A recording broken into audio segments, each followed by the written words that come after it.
And welcome everybody. This is the second in 4 presentations I put together in the area of marketing, and I'm trying to refer them both to in the community space and also in the business space. And this session is around why successful businesses stand out from the crowd. And it's not just as a business, it could be as a community organization. It's whoever you are, how can you stand out from the crowd? What can we learn from those success stories out there? So let's get started. If you think of some of the most famous businesses in the world, and what is it that stands out in your mind as being unique? Sorry, I'm just looking for the chat space as well. It's not coming up. Apart from being global, they have an intriguing story. I mean, you only have to now go on to, look, the films such as the Ray Kroc film, the McDonald's story. You go onto YouTube and you've got lots of stories around the Coca-Cola. And there's a story behind, and that's something we could think about, is if you're trying to get a message across and to stand out while you're different, think about your story. They're change masters, they're creative, they're innovative, and we'll go into that in a couple of slides. And with them, customers have an experience, the Apple experience, the Walt Disney experience, the McDonald's experience, whoever you're thinking of, Virgin Travel, where you've got a famous brand, there's an experience that customers expect to be treated to when they engage with your product or service. So again, what is it about the service that you can offer that helps you to stand out from the crowd?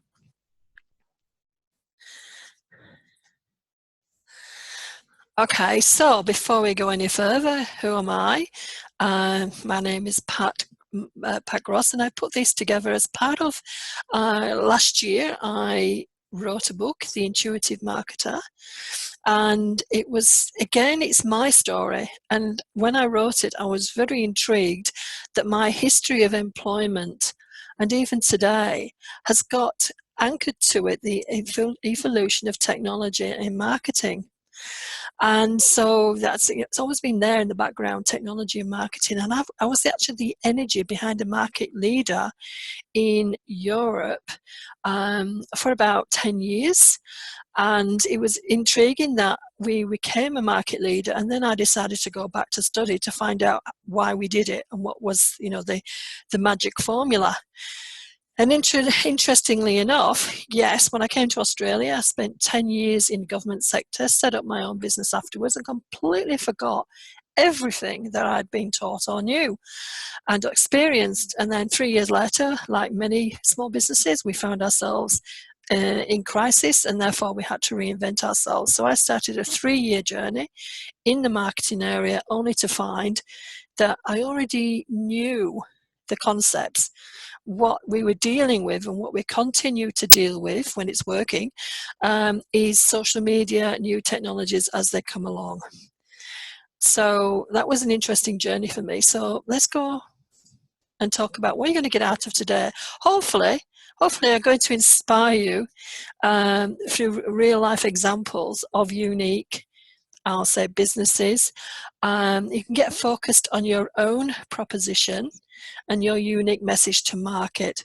And I've got a couple of examples, and which can be used as a template, which we will send to people involved in today's session, and more about how can you pitch yourself or your organization to the rest of the community or to the marketplace. So let's begin. As I said, passion led us here. It's passion that led me here anyway. So let's have a look at this. What we looked at, what is it about these people, about these organizations? And one of them was what I discovered was creativity and innovation. it's about thinking up. Creativity is thinking up new things. Well, we'll come to that anyway. But behind every successful business, there's a leader with a vision. Sorry, I'm going backwards. A vision. Do you have a vision in your organization? How strong is your vision? The clearer the vision, the more the world will open up to let you in. And that is something that I think we tend to, and it just happens like that. And I come across organizations and businesses are really not very clear about what they want to achieve. I do strategic planning and, get to, there's a bit of a mix up. They're not quite sure what's a vision, what's a mission. But at the end of the day, what is that ultimate destination or that ultimate change that you want to make happen? And then I think, look, I refer back to Steve Jobs' vision was to punch a hole in the universe. Okay, he didn't do it literally, but he certainly punched a hole in the way that we did things, the way that we, music, etc. Now we've got the iPods and all that. Before that, it used to be disc format based. And he wanted, he's had his uniqueness. He wanted to make a contribution to the world by making tools for the mind that advanced humankind. So that was his mission. What's our mission? What do we want to do? How are we going to make change happen? And so what business are we in? And these change masters, we call them, because they all revolutionized something. And we don't need to revolutionize the world. What can we revolutionize in our own little corner of the world or our own little world? So we tended to look at, what is unique about us, about the services that we provide.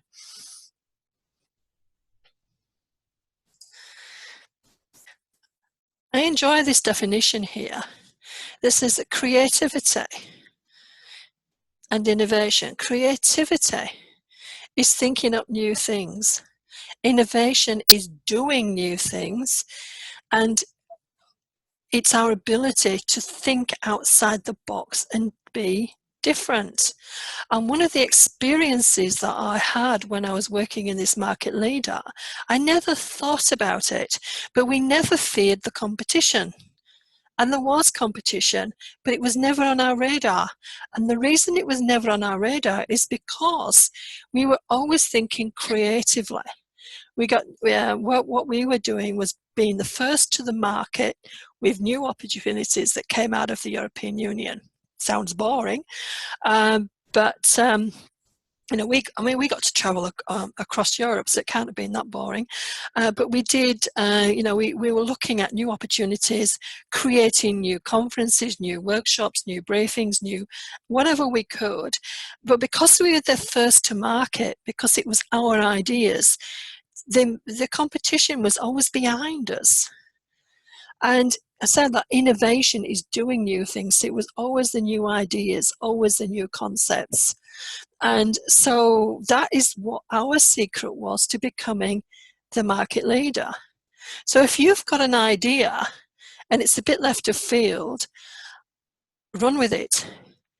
Because obviously nobody else has run with it. So try it out. Do not be afraid to do that. You'll be surprised at the success you get from there.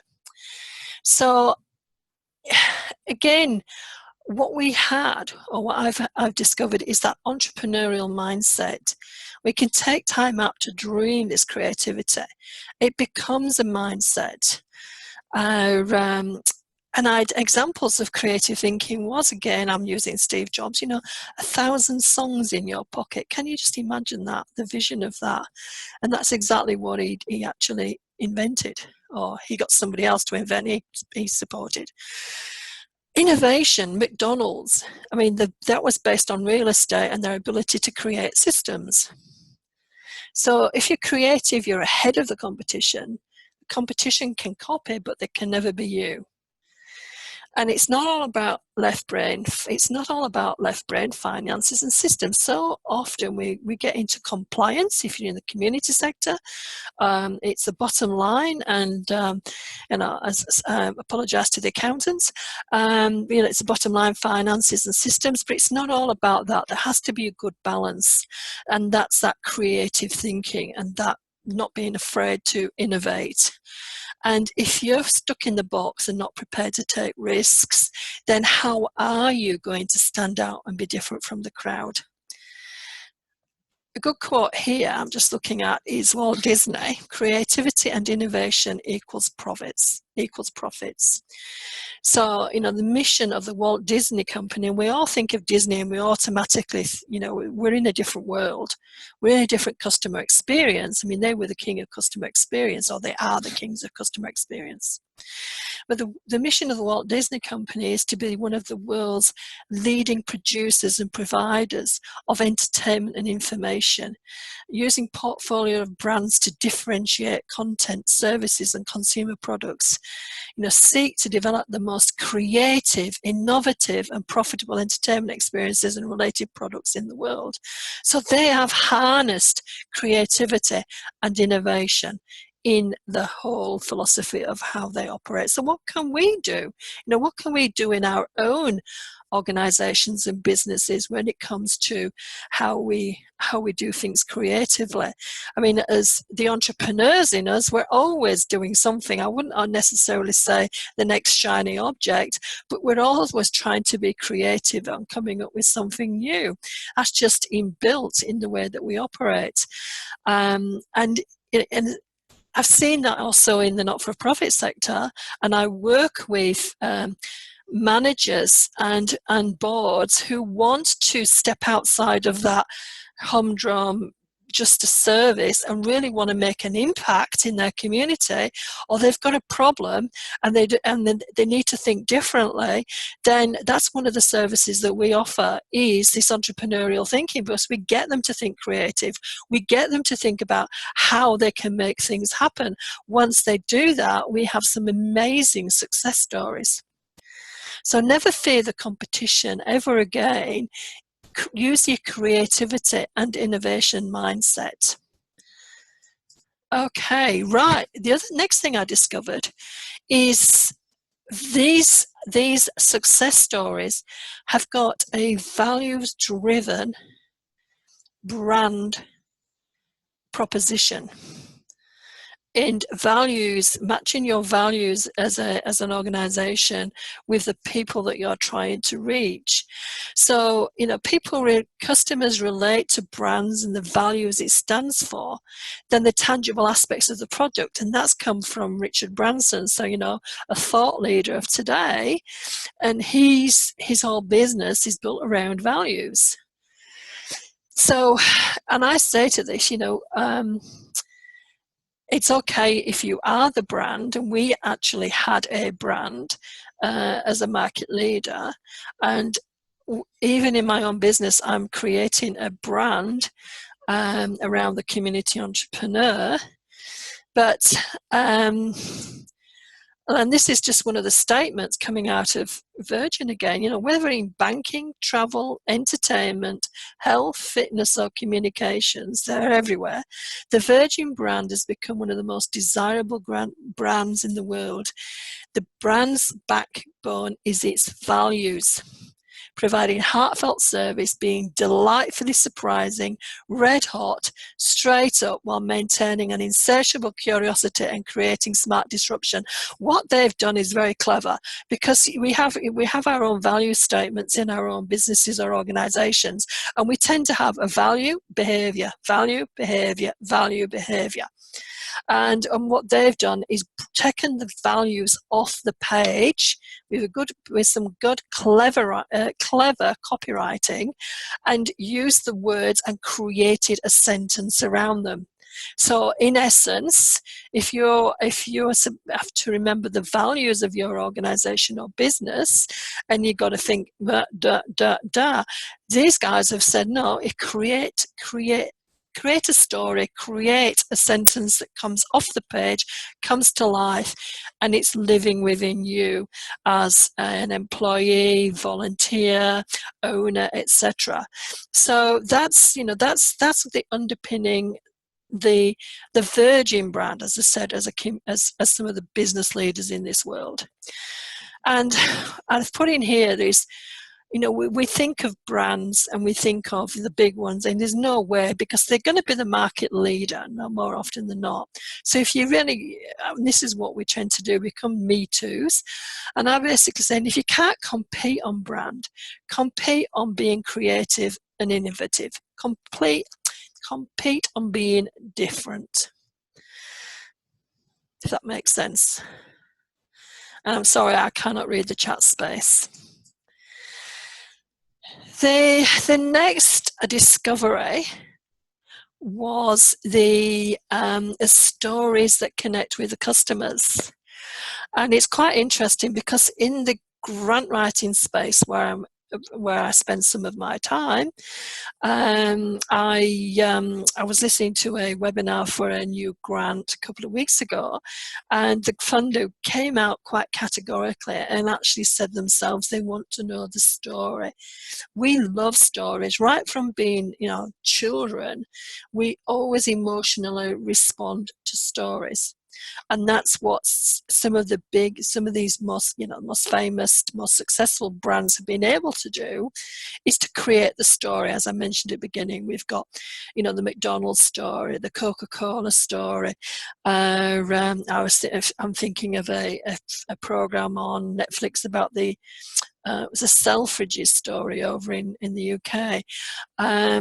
If you're looking at those brands, you know, again, they've got a story behind them. So what's your story? And how can you bring your story into the influence of the customers that you're trying to reach, or the community that you're trying to reach? And look, if I said to you, okay, the hippie dropout, you know, we're automatically thinking of somebody as Steve Jobs, you know, the environmentalist, ethical consumerism, Anita Roderick, the Body Shop. The 62-year-old who franchised his fried chicken recipe, you know, Colonel Sanders. And this one, I really love this one. Applied to Harvard Business Schools 10 times, got rejected, and couldn't even get a job at KFC. And this is Jack Ma, who went on to create Alibaba, which is the huge Chinese online market platform. So, and again, you know, every single one of these outstanding businesses have got a story, and it doesn't matter if you're a business, you may be your own community organization. And in fact, I'm going back to experience, but when we're putting proposals in for funding, one of the questions always refers back to, you know, tell us your history, tell us about who you are, etc. So again, you know, that is also pointing to the fact that we all respond to a good story.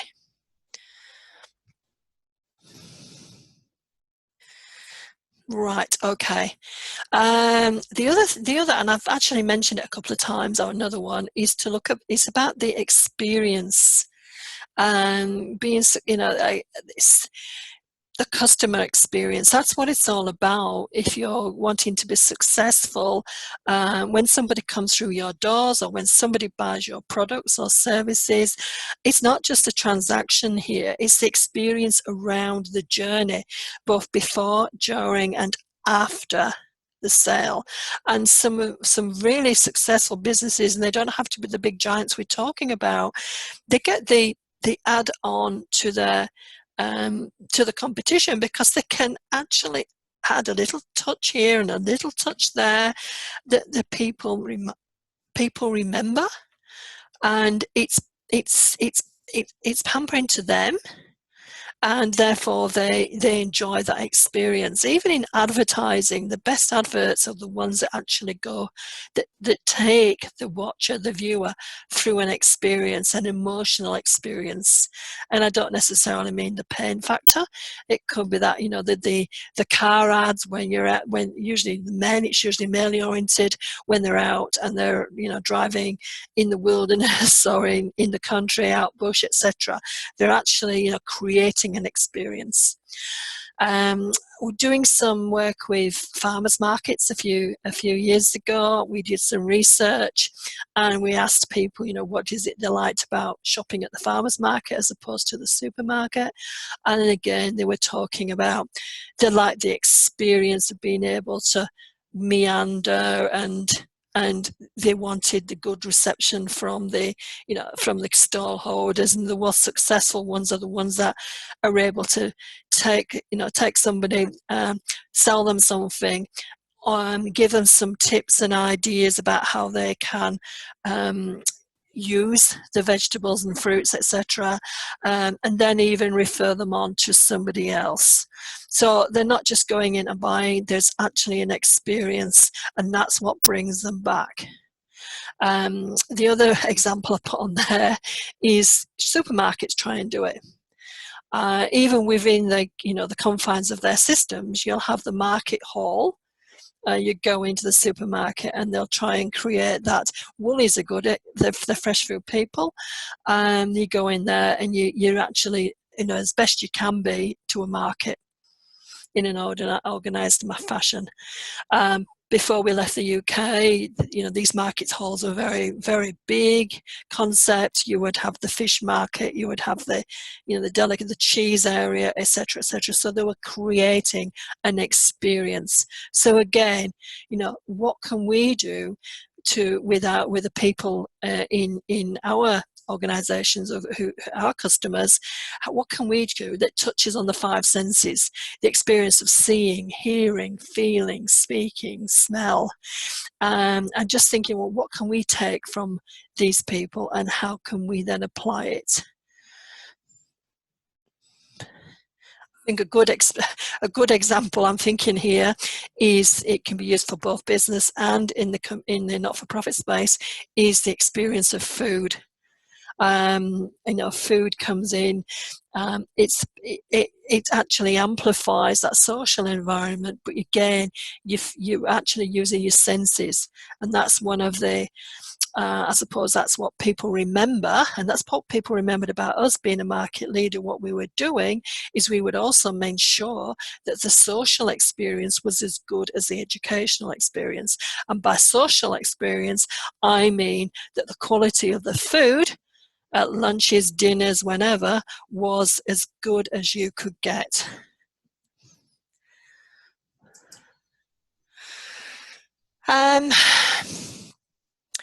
The successful businesses, the successful organizations don't have marketing as an aside. When things get difficult, it's not something that's dropped off the budget. It's actually there all the time.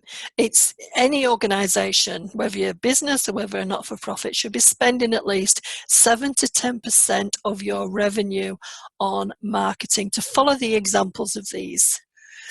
Good of things that you think about when it comes to your marketing, you know, how do you spend 7 to 10%?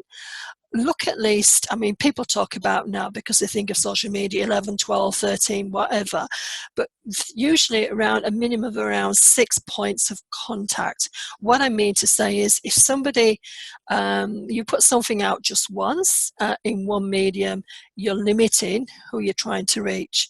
But if you think about different places that your avatar hangs out, and I call the avatar as your ideal customer, your ideal person in the community, where they hang out and what they do, then you probably think about 6 different ways that you can reach them. And it does take time to process.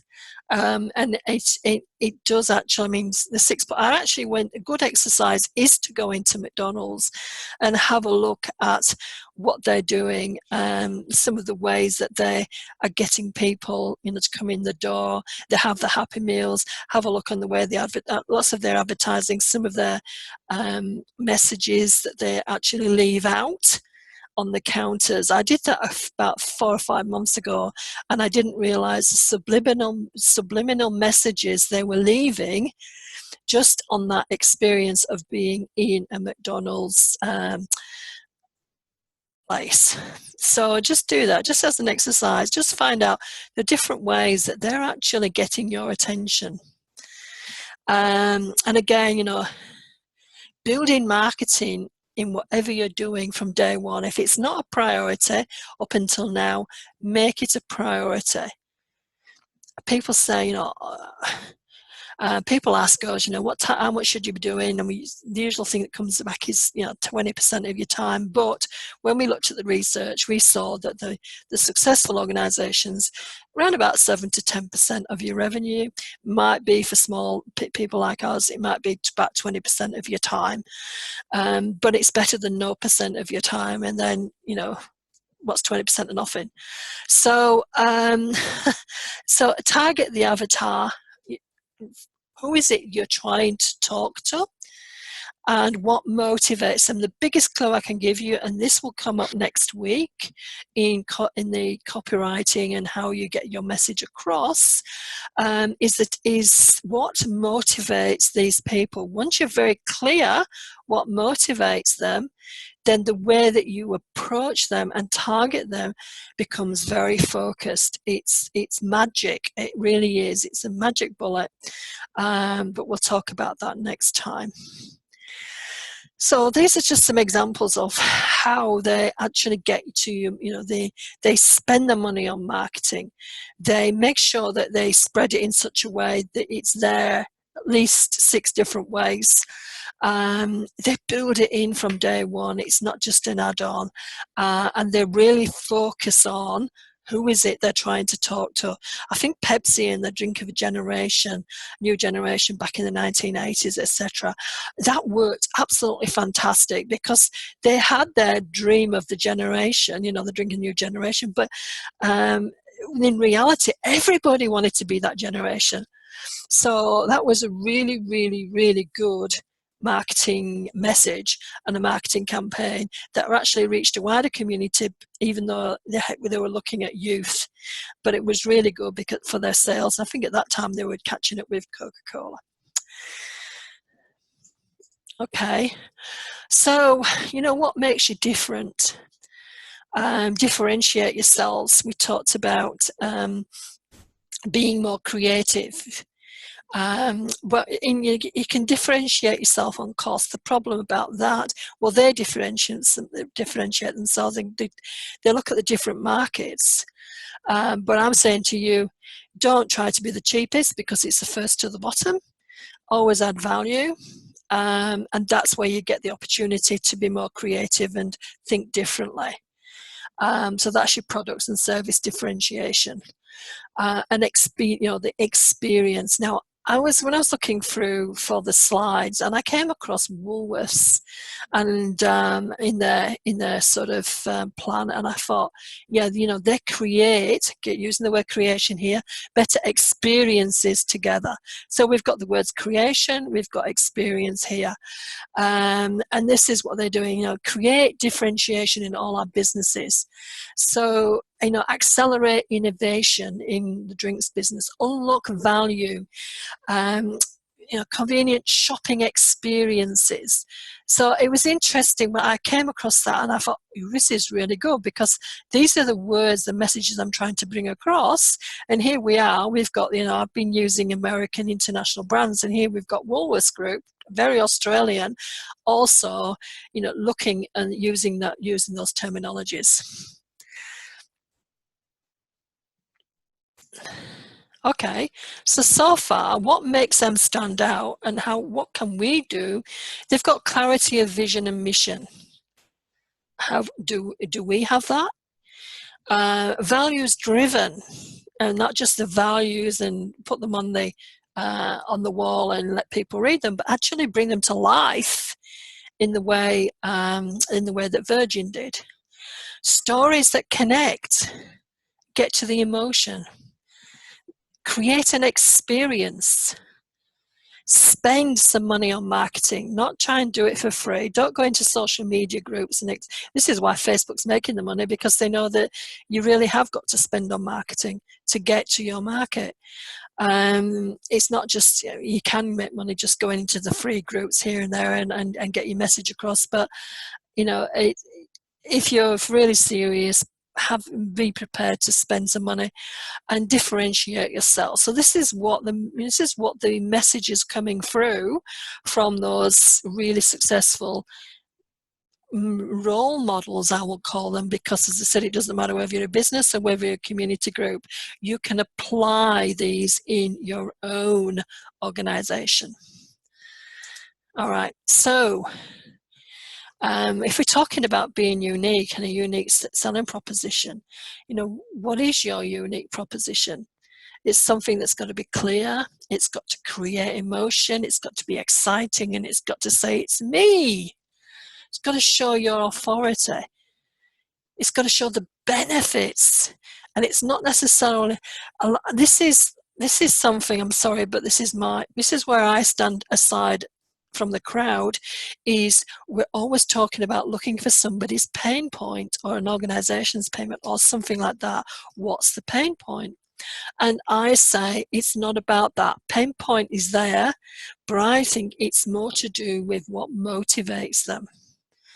If you can get to what motivates them, somebody who is looking for their motivation is I use self-indulgence as a motivation. There's nothing wrong with self-indulgence, but if somebody wants to do something because they want to treat themselves, then I would be going, okay, so the people that I want to reach want to treat themselves or want to better themselves.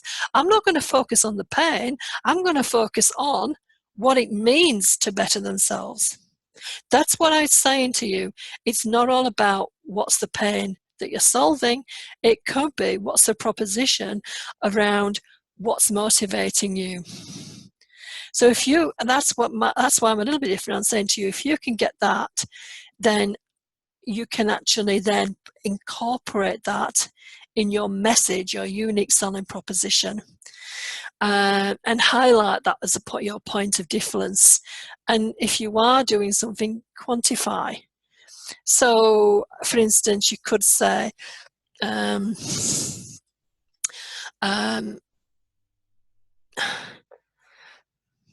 teach people to sing. I'm just using this as an example. Okay. But if you said something like, I teach, people to improve their, something by 20%, 30%, or increase, I get 9. That was a bit weird because it's just off the top of my head. But if you've got a unique value proposition that you want to give to somebody, if you had a figure in there, and people will start to listen. If you're just saying, I do this, then it's bland and general, is what I'm trying to say. Stand out from the crowd. That's one way to do it. So it shows you your authority, you've got the benefit rich, it's not necessarily solving a problem. Highlight your point of difference and quantify. Now, belonging to a network, we have regularly practiced our 60-second pitch. And this is basically when you could be meeting somebody, it could be a community, in the community as well as in the business. It doesn't matter where you are. Somebody says to you, who are you? And you've got less than 60 seconds really to capture their attention, because I can imagine being at a dinner party or wherever, and you just say, oh, I do this, and they go, okay, I've seen this happen. I've seen people, being upset because they've said, oh, they do this, and the person's just said, okay, and just turned away. Now, what if you could say, this is what I'm just saying, you deliver results. We can, if you're a training provider, for example, you could turn around and say, we get people off the unemployment line and into jobs in aged care. and you could say, last year we did that with 16 people. Then people will go, okay, depending who you're talking to, rather than a managed care training provider. So I'm just giving that as an example. They'll say, how do you do that? Whatever you do, how do you do that? And then you can actually then start the conversation. It's better than saying something and then somebody turning away. So if in 60 seconds you can say who you are, what results you deliver, what sets you apart, what makes you unique, and usually those figures actually are a really good way of saying that. And then at the end of it, if it depends on what you're doing. If you're just having a conversation, you wouldn't give them a call to action necessarily. But if you've stood up in front of people, you want to get a message across, and you say, look, if you want to know more, come and talk to me. That's a call to action, rather than just leaving it in the air. So just giving that as an example there.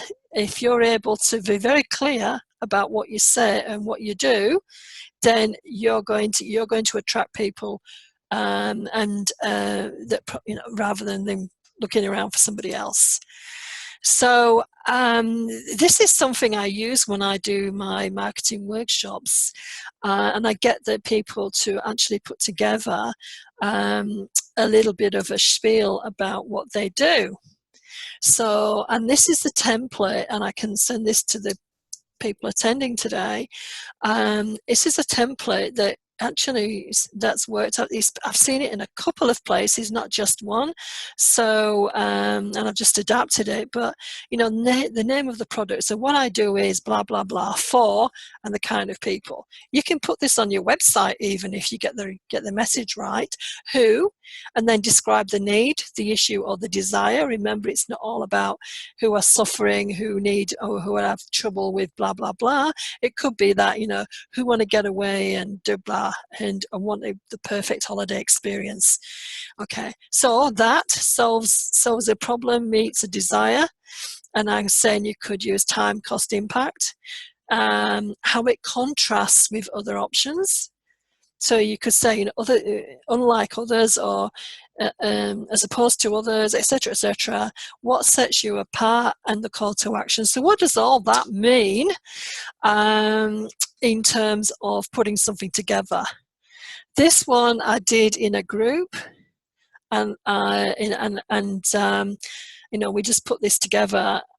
Working with a group of training providers, and it was okay. They just challenged me and said to me, underwater macrame. It's a bit of a joke in the training sector. How do you sell a course on underwater macrame? So we put the underwater macrame course is for, and we put the mermaid, being creative, the mermaids in us who were seeking. So this is the issue: new ways of getting things done, whilst keeping cool in the heat of the midday sun. So we put in the experience there. Okay, now we talk about what it is. So the underwater macrame course is delivered in a tropical pool at an ambient temperature that keeps you awake and refreshed, right? The contrast is, unlike other options that leave you with heat exhaustion and dehydration, this is just, for fun. So again, it's following the template. And then we go, our course is inexpensive. So you put in the quantification there, and you will have the satisfaction of having made your own waterproof wall hanging. So you've got an outcome. So the next course is filling fast, so book your place. So there's a call to action there. So I'm just giving you the example of how we put that little template together, and this could be something that you can use for your products or for any services that you're providing. Just use that template and be able to use that when you're putting together your promotion. You're going to stand out because you've just been a little bit different, and you're talking to the people that you want to reach. Okay, another one was, because I was doing this for a network, our walnut butter is for people with discerning palates who are looking for quality and taste all year round. Again, it's for people. It's what their challenges or what they're wanting. It's made in the snowy mountains. This walnut butter is available in specialty shops around Australia. We put a quantification in there, 30 locations, compared to, so again, that comparison, it's got walnut butter as and whatever the benefits are, and then we've been accredited by blah, blah, blah, and then the call to action. So these are just the examples there, and you can do that with, I've just used that training example. This is a product example. You can do that with the service as well. What makes your service different to the service next door? So that I've just gone through this, this is what we've just been doing in terms of um, how you can stand out from the crowd. What's the messages that you can get from the big boys? And so next time I want to take some of that, and I've already given you a couple of clues here about my take on motivation and how it affects your language in a positive way. So how you can attract or turn people away. It's when I look in the not-for-profit space, for example, I look on websites, not just not-for-profits, but websites, for example, for businesses as well.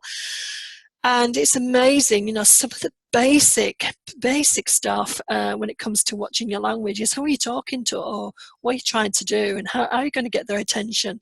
So some of this is what I'm going to be talking about next week, the being able to land on a website, get your message across in 7 seconds, never mind 60 seconds. How you pitch your language. So these are sort of things that I'm going to be covering next week. So as I said, the alternative to focus on the problem is to look at the motivation. So we'll be looking at examples of motivation. So this is the end of the presentation, but I want you to stay on board. I'm just going to take the recording off, and we'll look at, we'll have conversations around today's webinar.